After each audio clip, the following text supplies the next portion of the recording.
Buenas tardes a todos, mi nombre es Francisco Sánchez, soy profesor en la Universidad de Valencia y estaré a cargo de la asignatura Gobernabilidad y Democracias Estables dentro del módulo general de la competencia política.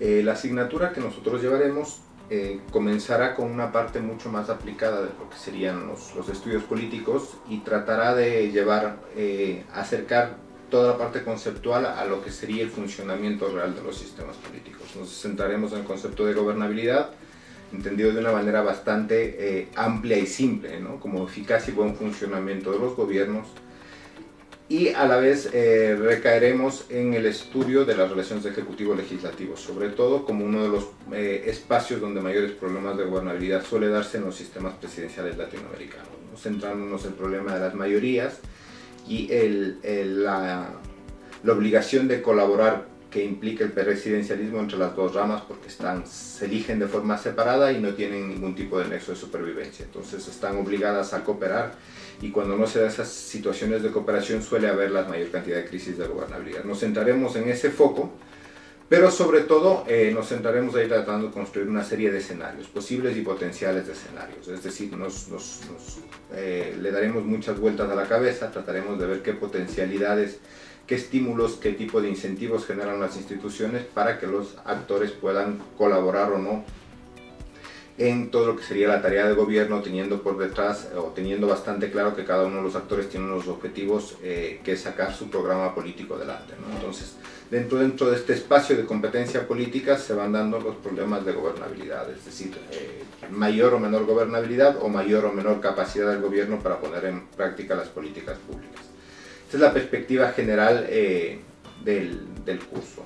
Entonces, iniciaremos con una serie de conceptos, revisión conceptual bastante pequeña, tomando en cuenta que ya vienen de una formación conceptual un poco más amplia en los primeros cursos.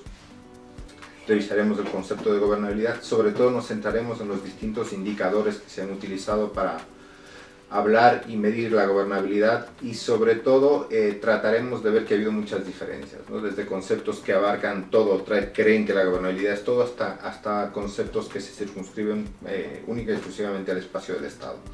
La idea de esta diversidad conceptual es que ustedes cuenten con herramientas para poder aplicar el análisis a los casos en los que estén trabajando o a las situaciones en las que ustedes se hallen inmersos como potenciales tomadores de decisiones o analistas de un sistema político.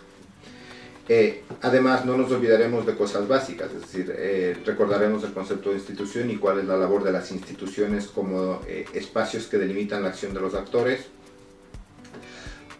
Trabajaremos la idea de la accountability y la gobernabilidad, porque muchas veces nos olvidamos que estamos hablando de gobernabilidad, pero es gobernabilidad democrática, es decir, es un espacio de gobierno, de buen funcionamiento del gobierno, en un contexto de unos mínimos sustanciales de la democracia. Es decir, la democracia tiene una serie de requisitos y es un sistema que hay que mantenerlo y no forzar sus estructuras, porque una crisis de gobierno puede traer una crisis de régimen, como se puede ver en una serie de ejemplos que pondremos a lo largo del texto.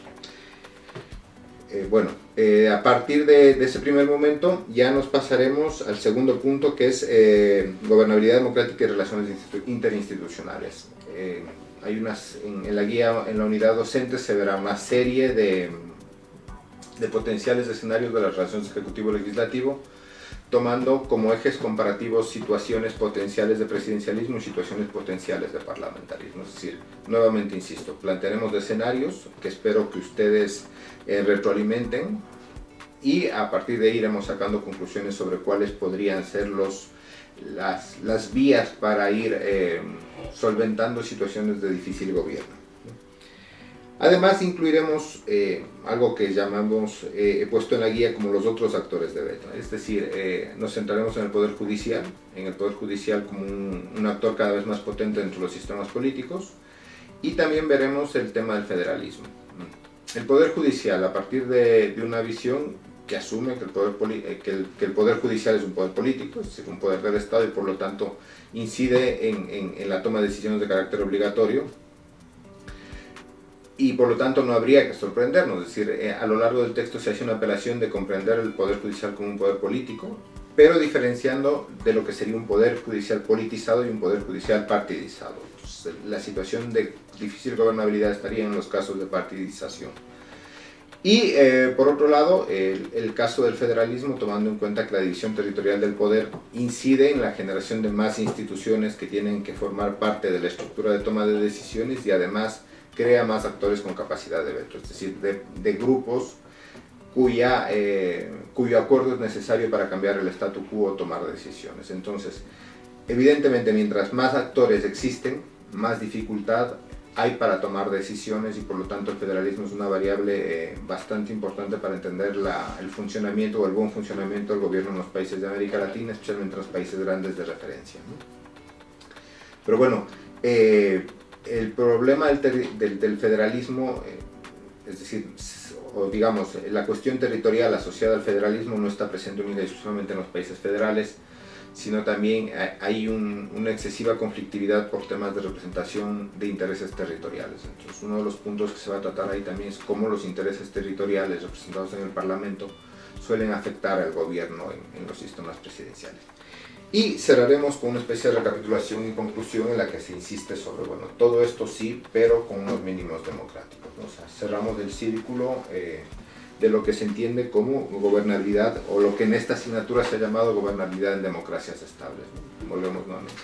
Introducción conceptual, relaciones ejecutivo-legislativo, distintos escenarios, poder judicial, federalismo, representación de intereses territoriales y finalmente una conclusión que insisto, en la que se insistirá sobre el tema de la necesidad de que todo aquello que hagan los actores tiene que estar enmarcado dentro de unos mínimos democráticos. Esta es más o menos la estructura de la asignatura. Hay una bibliografía general y una bibliografía específica que ustedes tendrán en la guía, y se mantendrá la forma de trabajo de los otros grupos. La ventaja que nosotros tendremos es que ustedes ya vendrán con una experiencia aprendida y sabrán trabajar las herramientas virtuales.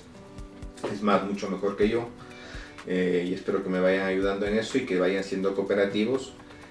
Y sobre todo espero mucha experiencia, es decir, nosotros ahora podremos trasladar mucha experiencia y mucho análisis de casos a la asignatura que vamos a ver. Es decir, me gustaría que la participación se centre en trasladarme experiencias reales de problemas de toma de decisiones y cómo las instituciones han servido como freno o como potenciador de esos conflictos en la toma de decisiones.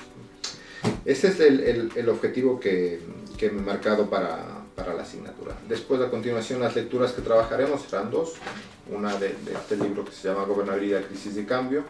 De aquí retomaremos la parte inicial de los conceptos.